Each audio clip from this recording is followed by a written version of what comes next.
Thank you very much indeed, Corla, and I might share with my colleagues, Minister Oisin Smith and Brian Ledden, the Chair of the Climate Committee, Oireachtas Climate Committee.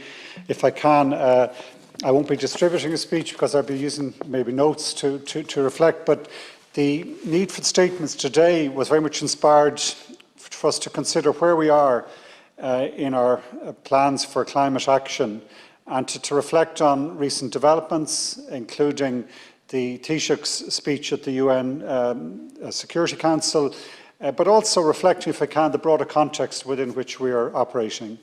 And obviously, since this Dáil passed, it's what is now the Climate Act, there have been significant developments, Corla. The IPCC sixth report on the science behind and the threat that presented by climate change in early August could not have been clearer, was stark and dramatic in its use of the word unequivocal now about the science and the threat that climate change presents to humanity and the urgent need for change. And the fact that on current trajectory we're going to at least, if not more than a 3-degree increase in temperatures in this century, and that while there's been significant developments in terms of promises of action, the promises, even if taken as delivered, would not bring us to the safe or to the Paris climate commitments, and that we need to go further. And if I can just reflect on what the campaigner Greta Thunberg said earlier this week in Milan in a speech she gave, that we need to move on from words to actions. All of us in the political system, I think, have to be acutely aware that it is time for action, not just words. And I'm conscious saying that in delivering a speech here in our Parliament, but I hope it will be a speech about what actions we will take. Firstly, to reflect on what the Taoiseach said in the Security Council. It was a historic moment for our country to be chairing the Security Council, and I think it was absolutely appropriate for us to use that platform and use our opportunity there to recognise the reality that this is the greatest threat to our security and our future. And absolutely correct that he was calling other leading nations to put it in that context in what we need to do. There are significant developments as well, because we're facing into the 26th meeting of the Conference of the Parties of the UN Framework Convention on Climate Change in Glasgow in November. And it's critical that that shows real progress and delivers real action. I think we need to reflect that there have been some positive developments in recent weeks. The decision, the announcement by the US government at the UN General Assembly that they would be doubling their contribution to the fund we need to raise, the €100 billion fund to assist development countries in this climate change challenge, will help. We as a country have a good record in terms of the climate finance that we do provide within our ODA, is well targeted, is very well delivered, but we need to also increase and improve our ambition there, and we look forward to what the views of other parties in terms of what we should do in that regard as we go into the budget period.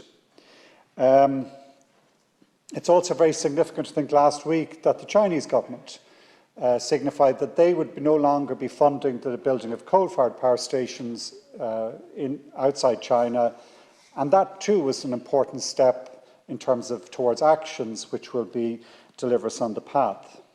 The European Union, central to its whole economic strategy now, is the Green New Deal, and over the summer again to recognise and reflect the Fit for 55 legislation, which is probably the most broad, connected piece of our legislative package that the Union has ever presented, is a dramatic signal of intent towards action.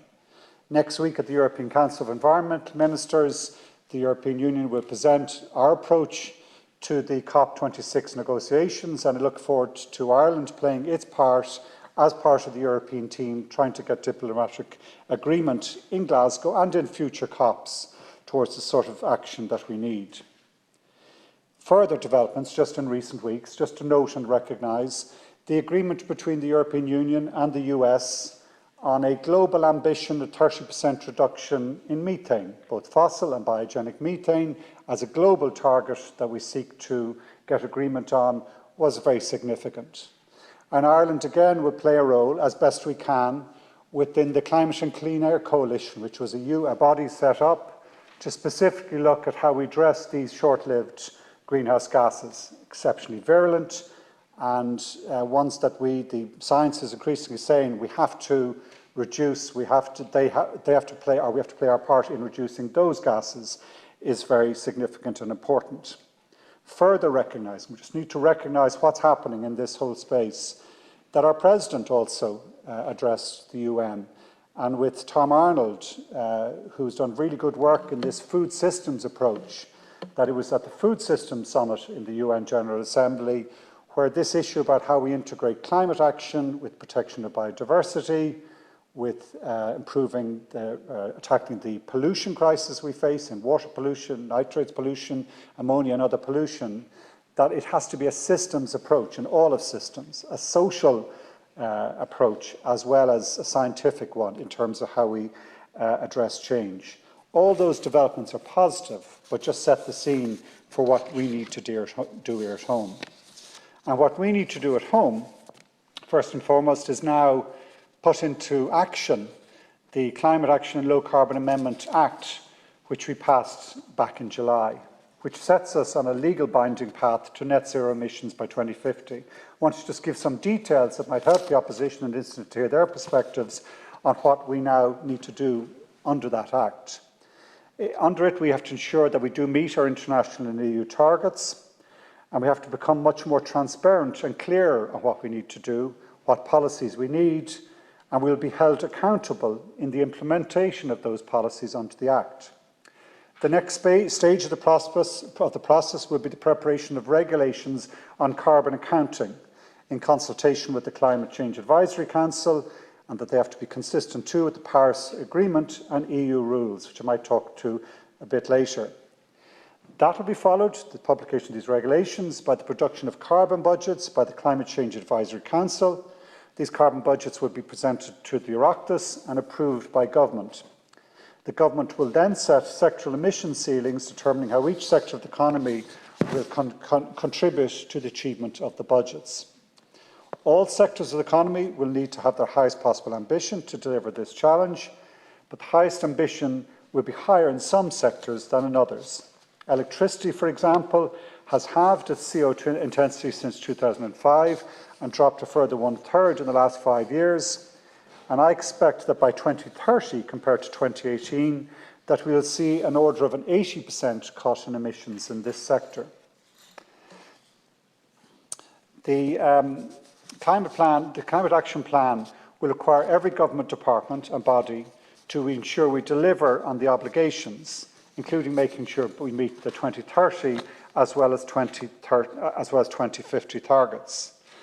In preparing for that, the new Climate Action Plan, which is part of this process, we have been working, my department has been working with 9 working groups to deliver a comprehensive and well-researched set of measures, setting out in this plan how we meet the overall target.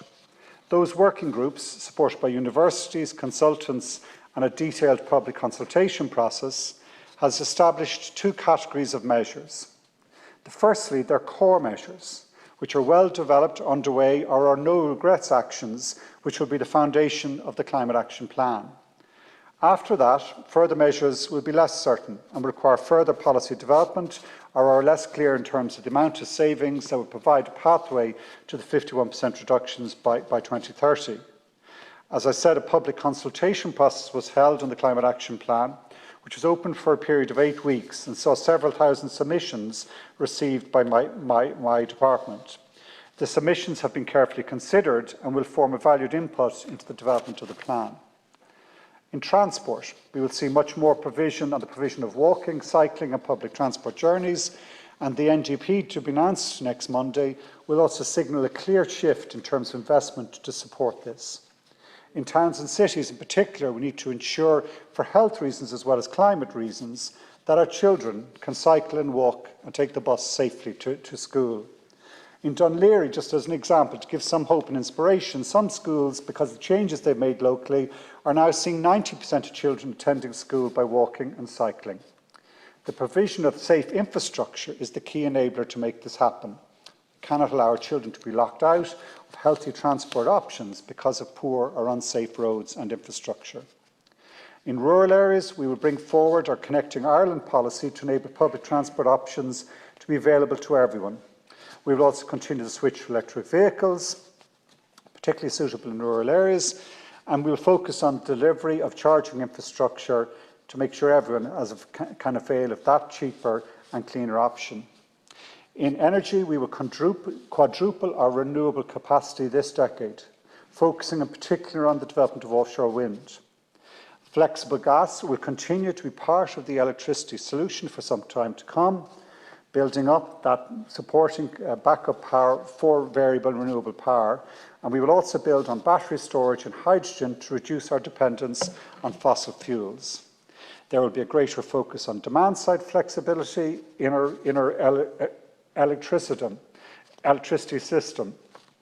And we're very clear that the security supply challenge that we were discussing in the Dáil yesterday, which is a real issue that we have to address in the next 4 to 5 years, will not distract us from also meeting our climate change challenge at the same time.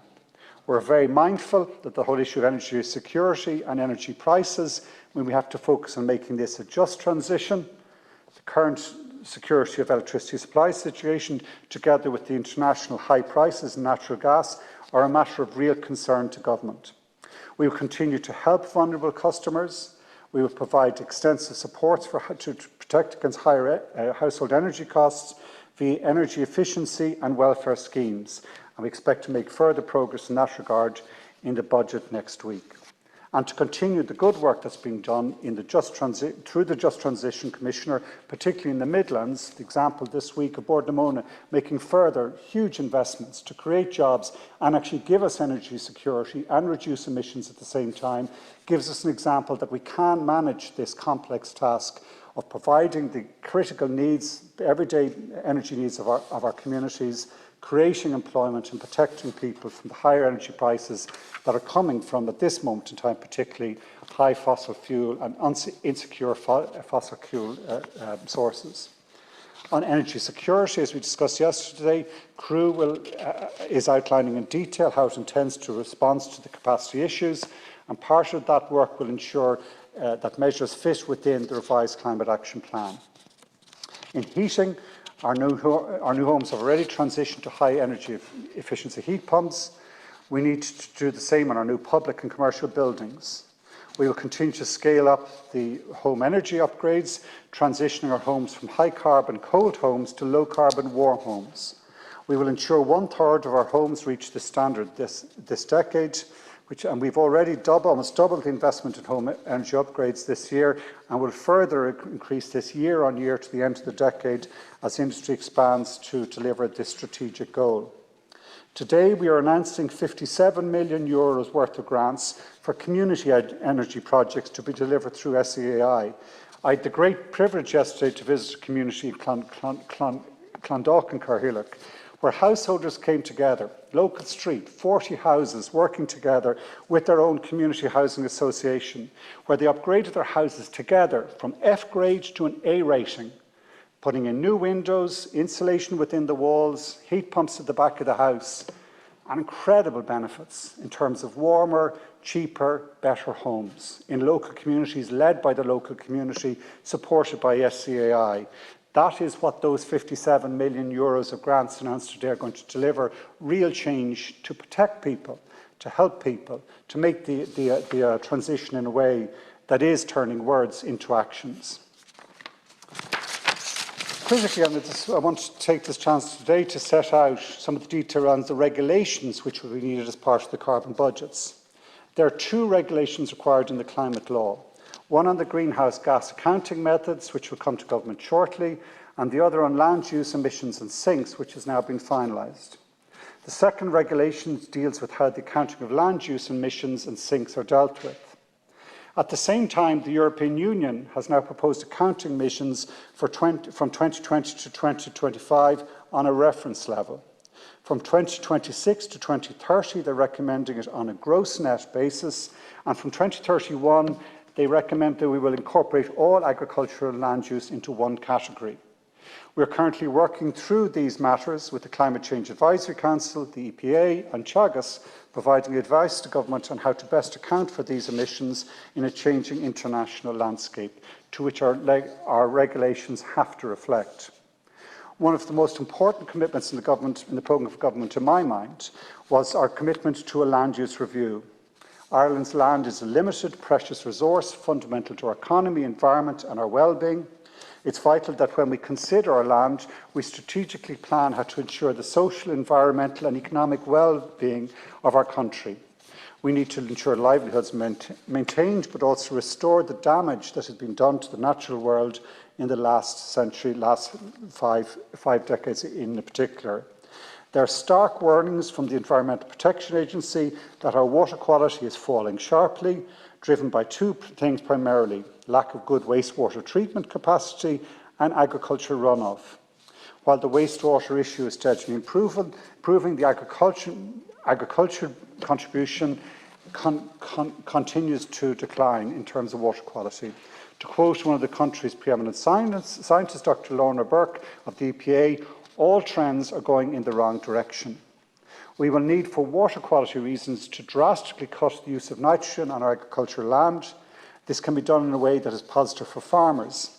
Several of the research firms, including Lyons Estate and UCD, are showing that drastic cuts in nitrogen can be achieved when we move to a new multi-speed sward grass pasture system.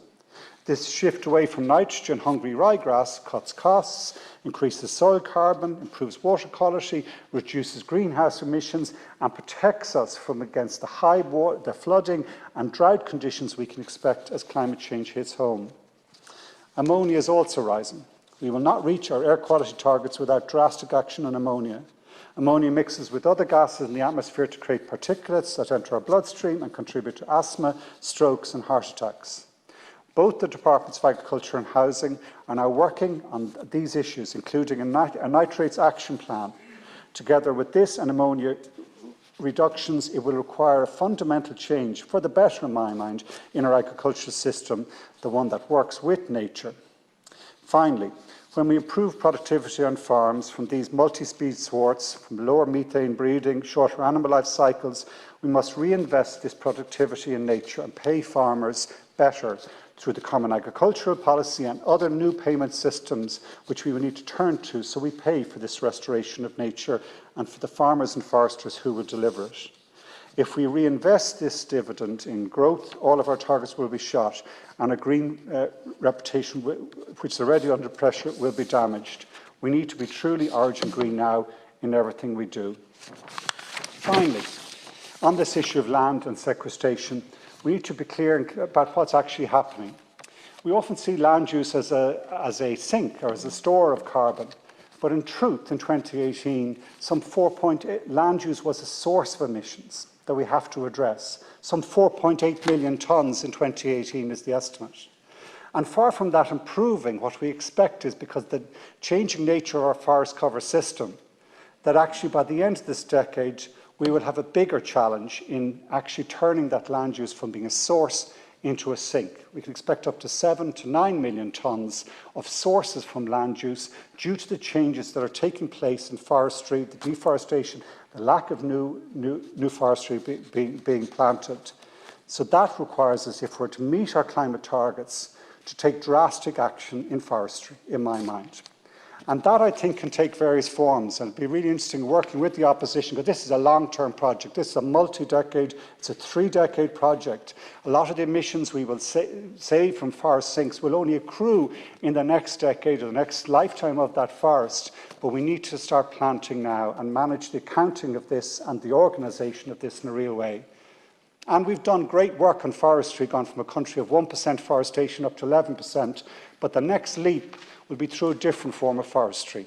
Coming down of those peaty upland margin lands where we need to store carbon in those peaty soils rather than continue forestation. Using all sorts of new agroforestry, riparian forestry, closed cover, continuous cover, close to nature forestry models, and paying people and creating much greater employment in this new forest system, which is going to be central in my mind to meeting our 2030 target and beyond. The challenge, the scale of increase in forestry is beyond compare, but we can do it. In the mid-90s, we were achieving some of the sort of forestation levels that we will now need. That's what we need to go back to. It's not impossible. But I just wanted to signal in advance of us devising these plans the scale of change that's going to have to come from that area. I'm very conscious of time, and I've run out without having completed all the notes I have. I wanted to share time with my colleagues and listen to the opposition, and very much appreciate this chance to share in advance just some of the protocols and some of the procedures we're going through in advance of the delivery of the carbon budgets later next month and the delivery of the climate action plan the end of next month, which is the timelines that we expect to do following the NDP and the budget in the next 2 weeks. I'll hand over to my colleagues, Minister Smith first.